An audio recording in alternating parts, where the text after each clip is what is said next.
Welcome back beer lovers. Episode की शुरुआत में थुप उन यूट्यूबर बच्चों की वीडियोस देख रहा होता है और सिंगा भी कुछ कर रहा होता है। सिंगा कहता है, अगर मेघ को भी हटा दिया गया होता तो हमें ये जानकारी नहीं मिलती। शांति हिनियोम नाम से पहले वो अनुफा बून प्रेम था। उसने 15 साल पहले नाम बदल लिया था, बिल्कुल अतिकुन के जैसे। और तुम्हारा डीएनए भी उससे मैच होता है। वो दोनों बाप बेटे हो सकते हैं और तुम भी उसके भाई हो सकते हो। लेकिन अभी हमें और छानबीन करनी होगी। क्या अतिकुन सच में मर गया है या वो कहीं छिप रहा है? जहाँ तक मेरा अंदाजा है, वो नाम बदल कर रह रहा होगा किसी दूसरी जगह और क्राइम करता आ रहा होगा। मैं सच में जानना चाहता हूँ, आखिर वो पुलिस से कैसे बच निकला? थुप कहता है, तो तुम मेघ से कह के उसका करंट नेम पता करवाओ। सिंगा कहता है, हमने पहले ही कोशिश कर ली मगर कुछ नहीं मिला। लगता है जैसे वो सचमुच मर गया हो। वोम को तो फिर भी ट्रैक किया जा सकता है, लेकिन अतिकुन का क्या करें? थुप कहता है, अगर तुम बोम को पकड़ सकते हो तो अतिकुन को पकड़ना मुश्किल नहीं होना चाहिए। अगर वो जिंदा है तो वो दोनों फोन पर बात जरूर करते होंगे। सिंगा कहता है, तो हम फिर से चेक करेंगे। तुम बताओ, तुम्हें क्या मिला बोम के यूट्यूब चैनल से? थुप कहता है, वो अलग अलग जगहों पर घोस्ट हंटिंग और आत्माओं को चैलेंज करने के लिए जाता है। मुझे लगता है वो इस तरीके से लोकेशन पता करता है रिचुअल के लिए। पिछली बार जब मुझे वो टूटी डॉल मिली थी, मैंने बोम के रिचुअल में इंटरफेयर किया होगा, इसीलिए ये नई किलिंग शुरू हुई। तभी फ्लैशबैक में बोम को संडे के विक्टिम का मर्डर करते दिखाया जाता है। कुछ लोग उसे देख लेते हैं तो वो वहां से भाग जाता है। थुप कहता है, संडे का रिचुअल खराब हो गया था, इसलिए संडे को पैदा हुआ इंसान दोबारा मारा जा सकता है। उसके बाद बोम को दिखाया जाता है, उसने सॉन्ग को मार डाला था और अब वो उस पर रिचुअल परफॉर्म करता है। वही इविल घोस्ट और एक छोटी लड़की का घोस्ट उसे देख रहे होते हैं। इधर सिंगा कहता है, अगर तुम्हें वो डॉल नहीं मिली होती तो हम केस के इतना करीब नहीं आ पाते। थुप कहता है, लेकिन मुझे अभी भी गिल्टी फील होता है। सिंगा कहता है, अतिकुन के बारे में ज्यादा मत सोचो, केस को जल्दी खत्म करके सब बातें पीछे छोड़ देंगे। थुप कहता है, लेकिन मैं नहीं चाहता कि दूसरे तुम्हें तंग करें। तुम एक पुलिस वाले हो, तुम कैसे एक किलर के बेटे से प्यार कर सकते हो? सिंगा कहता है, जो भी ऐसा कहेगा मैं उसका मुंह तोड़ दूंगा। थुप कहता है, मैं तुम्हारे करियर को बचा रहा हूँ। सिंगा उसे किस करने लगता है और कहता है, अब बोलना बस भी करो। थुप कहता है, क्यों? अगर मैं नहीं रुका तो क्या तुम मुझे दोबारा किस करोगे? फिर तो मैं बस बोलता ही रहूंगा। सिंगा कहता है, तो मैं फिर से ऐसे टीस करते देख मुझे अच्छा लग रहा है। थुप कहता है, अगर तुम्हें बुरा नहीं लग रहा तो मुझे भी कोई दिक्कत नहीं है। तभी सिंगा को एक मैसेज आता है। उसके बाद सब लोग बोम के घर जाने के लिए मिलते हैं। किंग सिंगा से पूछता है, अचानक से तुम बोम में इंटरेस्ट क्यों दिखा रहे हो? सिंगा कहता है, मुझे लगा था थुप अतिकुन से किसी तरह कनेक्टेड है, इसलिए मैंने उसका डीएनए टेस्ट कराया तो इसका डीएनए बोम से मैच हो गया। किंग पूछता है, मेरे बैंकॉक आने के बाद सिसाकेत में क्या हुआ था? सिंगा थुप को सच बताने के लिए कहता है। थुप कहता है, अतिकुन मेरा पिता है और वो बोम का भी पिता है। किंग शॉक्ड हो जाता है। मेक कहता है, इसका मतलब तुम और बोम भाई हो? थुप हाँ बोलता है। उसके बाद सब लोग बोम के रूम में आते हैं और देखते हैं वहाँ कोई रिचुअल हुआ है। थुप कहता है, ये सब देखकर लगता है यहाँ मेसु पूजा हो रही थी, लेकिन वो पूजा अभिशाप में बदल गई। आमतौर पर मेसु पूजा न्यूबॉर्न बेबी की रक्षा के लिए करते हैं, मगर कुछ लोग इसका मिसयूज करते हैं। सिंगा वहाँ से डॉल उठाकर टेस्टिंग के लिए भेजने कहता है। मेक कहता है, इस कैलेंडर पर सॉन्ग का नाम लिखा है और वो संडे से मैच होता है। सिंगा कहता है, सॉन्ग से कांटेक्ट करने की कोशिश करो। अगर सॉन्ग संडे को पैदा हुआ है तो बोम उसे पहले ही रिचुअल के लिए ले गया होगा, तो अब अगला विक्टिम कौन होगा? थुप कहता है, ये रिचुअल दिनों के ऑर्डर में होता है। अगर सॉन्ग संडे को पैदा हुआ था तो अगला विक्टिम मंडे वाला होगा। तभी थुप एक फोटो फ्रेम देखता है जिस पर 4 नाम लिखे थे, बोम, सॉन्ग, जंप और डियर। थुप कहता है, मुझे लगता है ये डियर मंडे को पैदा हुई होगी। सिंगा कहता है, तुम्हें कैसे पता? थुप कहता है, मंडे को जन्मे इंसान के नाम में वोवेल्स नहीं होते क्योंकि इसे अशुभ माना जाता है। सिंगा चेक करता है तो सच में डियर का बर्थडे मंडे होता है। उसके बाद बोम और डियर को दिखाया जाता है। वो लोग वीडियो शूट करने के लिए एक सुनसान जगह आए होते हैं। टॉयलेट के अंदर उन्हें जंप बेहोशी की हालत में मिलता है। डियर जंप को देखने लगती है।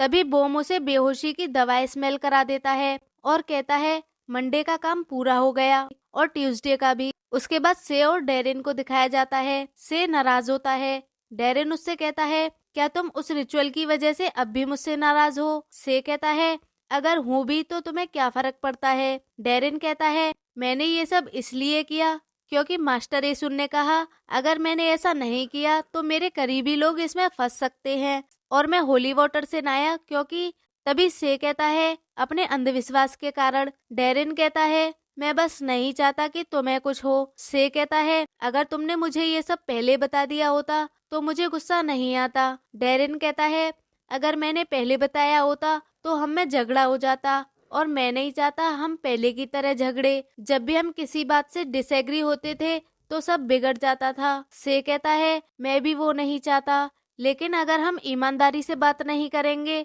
तो आगे चलकर ये अंदरूनी तनाव बन जाएगा, और मैं ये नहीं चाहता।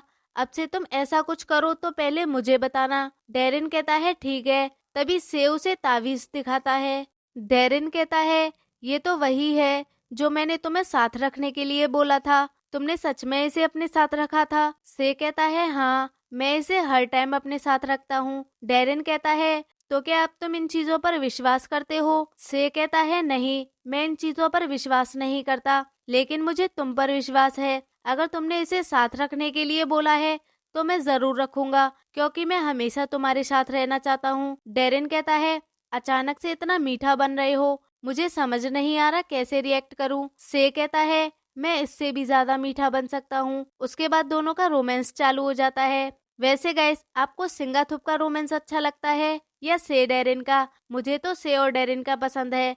आप अपना कमेंट करके बताना। एनीवे, उसके बाद किंग सबको अपने पुराने रूम पर लेकर आता है क्योंकि वो सस्पेंडेड है, तो अब से यही काम करेंगे। मेक कहता है डियर के पेरेंट्स ने बताया वो दोपहर की निकली है और अब उससे कोई कांटेक्ट नहीं हो पा रहा। सिंगा पूछता है और बाकी के बच्चे? मेक कहता है जंप से भी कांटेक्ट नहीं हो पा रहा, लग रहा है सब गायब हो गए हैं, ये बुरा संकेत है। उसके बाद सिंगा थुप से पूछता है भूख लगी है क्या? थुप कहता है नहीं, मेरा मन नहीं है। सिंगा कहता है ज्यादा नखरे मत करो, चलो मैं तुम्हें बाहर खाने पर ले चलता हूँ। किंग को उन्हें ऐसे देखकर बुरा लग रहा होता है। उसके बाद डेरिन पूछता है क्या तुमने सिंगा के बारे में सुना? से कहता है अभी तक तो नहीं, मुझे लगता है हमें सिंगा से मिलकर उसे शांति धाम के बारे में बताना चाहिए। डेरिन कहता है हाँ, फिर हम अपना काम जारी रख सकते हैं, अभी हमारी आधी नौकरी खतरे में है। बिग पोंग को ये पसंद नहीं आएगा कि एक मेडिकल एग्जामिनर ने पुलिस केस को दोबारा खोलने के लिए उकसाया। से कहता है भाड़ में जाए वो,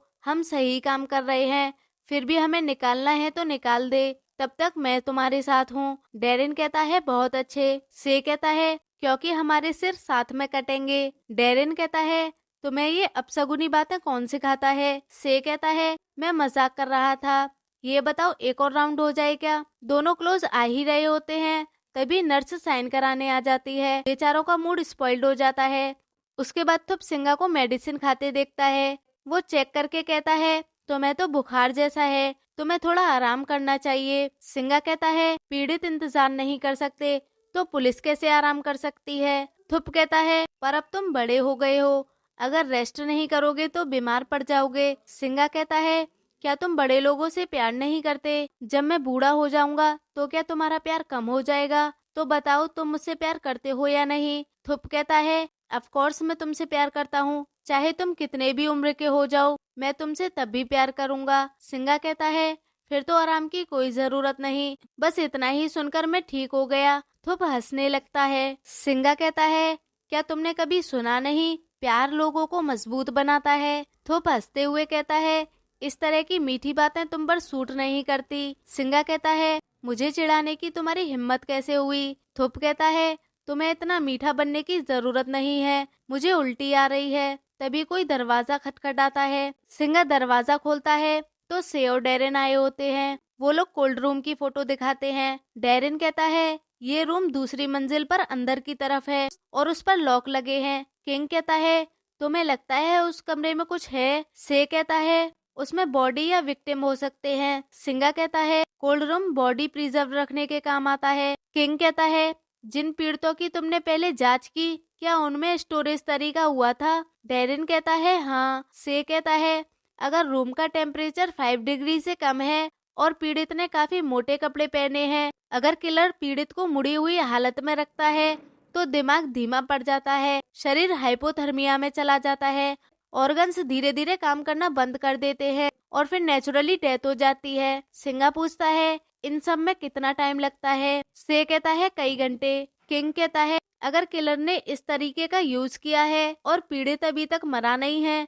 तो हमारे पास अभी भी टाइम पर पहुंचने का मौका है। तभी मेक कहता है जंप की कार का पता चल गया। सिंगा कहता है जल्दी से अपने लोगों को भेजो। किंग कहता है क्या तुम भूल गए हो हमें केस से हटा दिया गया है। सिंगा कहता है तो मैं खुद जंप का पता लगाऊंगा। किंग कहता है और मैं शांति धाम का मामला संभाल लूंगा। उसके बाद सिंगा एक लोकेशन पर आता है।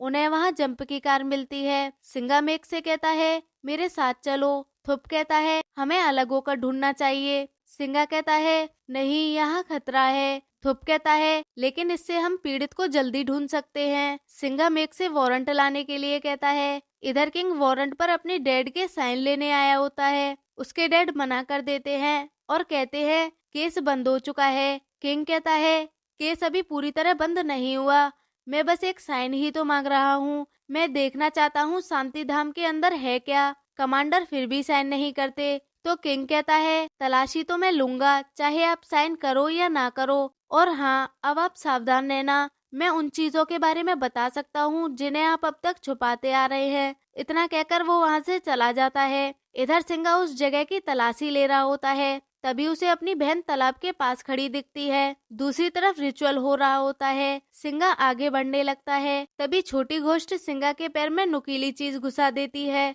सिंगा मुश्किलों से उसे निकाल देता है और फिर अपनी बहन के पीछे जाने लगता है। इधर से और डेरिन शांति धाम आए होते हैं। से कहता है हमें उस कमरे की चाबी ढूंढनी ही होगी।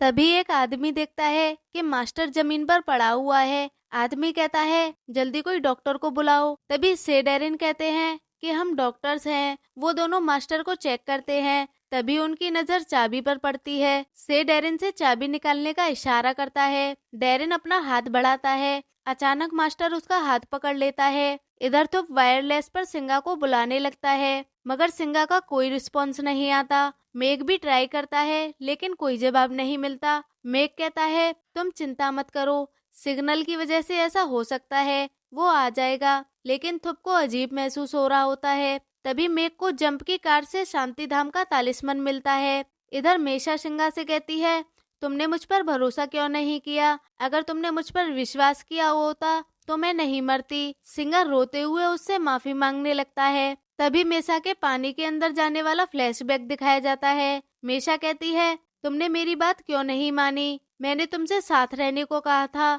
और फिर अचानक वो गायब हो जाती है। इधर थुप देखता है कि बहुत सारे पंछी एक साथ उड़ने लगे। सिंगा मेशा को ढूंढने लगता है। इधर थुप जल्दी से सिंगा को ढूंढने भागता है। दूसरी तरफ से उस कोल्ड रूम के लॉक खोलता है और अंदर आता है। इधर सिंगा मेशा को तालाब में देखता है और उसे बचाने के लिए खुद भी कूद जाता है, लेकिन उसका भयानक चेहरा देखकर डर जाता है। तभी थुप आ जाता है। सिंगा थुप को हक करके रोने लगता है। उसके बाद थुप से पूछता है तुमने क्या देखा। सिंगा कहता है मैंने अपनी बहन को देखा लेकिन बाद में वो खोखली आंखों वाली भूत बन गई, पक्का वो मेरी बहन तो नहीं थी। थुप कहता है ये उनका ही काम है, उन्होंने तुम्हें टारगेट करने के लिए इसे भेजा था, तुम्हारी इस कमजोरी से उनका काम और आसान हो जाएगा। सिंगा कहता है उन्होंने मेरी मरी हुई बहन का इस्तेमाल किया सिर्फ मेरे पीछे आने के लिए।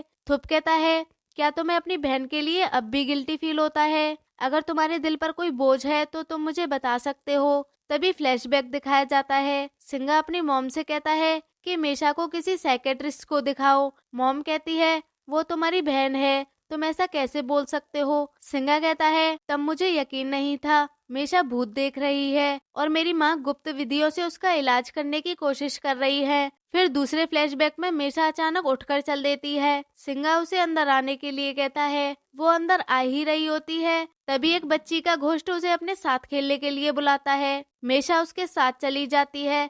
वो घोस्ट उसे तालाब के अंदर ले जाती है। सिंगा कहता है फिर एक दिन उसकी बॉडी तालाब के अंदर मिली, अगर उस दिन मैंने मेशा और मॉम की बात मानी होती तो शायद आज वो जिंदा होती। थुप कहता है तुम्हें गिल्टी फील करने की कोई जरूरत नहीं है, कोई नहीं जानता हम कब रुकेंगे और कब जाएंगे, पर एक बात पक्की है, तुम्हें ऐसे देखकर तुम्हारी बहन को अच्छा नहीं लगता होगा, तो अब तुम खुद को माफ कर दो। सिंगा कहता है थैंक यू मेरी जान बचाने के लिए। थुप कहता है वो तो तुम हो जिसने मुझे बचाया था। इधर से उस रूम की तलाशी ले रहा होता है। अचानक किंग पीछे से कंधे पर हाथ रख देता है। से डर जाता है। से पूछता है वारंट का क्या हुआ। किंग कहता है अब वारंट की क्या जरूरत, तुम तो पहले से ही अंदर हो। फिर कहता है तुम जाकर डेरिन की हेल्प करो, मैं यहाँ संभाल लूंगा, बाद में सेफ हाउस पर मिलेंगे। से वहाँ से चला जाता है। किंग को एक बॉक्स में बॉडी मिलती है। तभी पीछे से बॉम उसे इंजेक्शन लगा देता है। किंग उसे पीटने लगता है। बॉम उसकी आंखों में कुछ डालकर छुप जाता है। धीरे धीरे किंग पर इंजेक्शन का असर होने लगता है और सब कुछ धुंधला दिखाई देने लगता है। तभी बॉम उसे पीटने लगता है। जैसे ही वो किंग को मारने वाला होता है, उसे याद आता है किंग ने एक बार शांति धाम में कहा था उसका जन्म फ्राइडे को हुआ था। तब बॉम वहीं होता है। बॉम कहता है चलो फ्राइडे का काम पूरा हो गया, और एपिसोड यही खत्म हो जाता है। गाइस, एपिसोड अच्छा लगा हो तो लाइक करना मत भूलना और कमेंट करके जरूर बताना आपके हिसाब से किंग के साथ क्या होगा। क्या वो मारा जाएगा या जिंदा रहेगा? मेरे हिसाब से तो सिंगा पहले ही कमिटेड है, तो शायद इसका रोल खत्म हो भी सकता है। Anyway, see you in the next video. Thanks for watching.